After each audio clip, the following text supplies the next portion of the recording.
వాన్పిక్ భూముల కేటాయింపులపై ఆయన నుంచి వివరాలను తీసుకుంటున్నారు.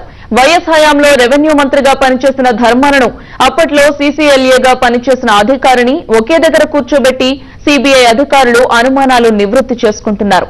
మొత్తం 28 ప్రశ్నలతో కూడిన ప్రశ్నావళిని మంత్రికిచ్చి సమాధానాలు రాబడుతున్నారు. వాన్పిక్ భూముల కేటాయింపులకు సంబంధించి సీనియర్ ఐఏఎస్ అధికారి శామ్యూల్ను కూడా సీబీఐ అధికారులు ప్రశ్నిస్తున్నారు. ప్రధానంగా అప్పట్లో తన శాఖ నుంచి ఇచ్చిన ఉత్తర్వులు, జీవోలపై సీబీఐ అధికారులు వివరాలు తీసుకుంటున్నట్టు మంత్రి ధర్మాన చెప్పారు. భోజన విరామం తర్వాత మళ్లీ సీబీఐ అధికారుల ఎదుట హాజరవుతారని ఆయన అన్నారు. వాన్పిక్ ప్రాజెక్ట్స్ సంబంధించి ప్రభుత్వం విడుదల చేసినటువంటి ఆర్డర్స్, అందులో ఉండే అనేక అంశాల గురించి క్లారిఫై చేయమని అప్పటి రెవెన్యూ మంత్రిగా ఉన్న నన్ను ఇక్కడ పిలవడం జరిగింది.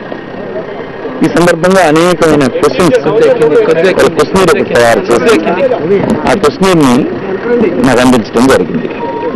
దానికి సంబంధించినటువంటి క్లారిఫికేషన్స్ అన్నింటినీ వారికి ఇవ్వడం జరుగుతుంది.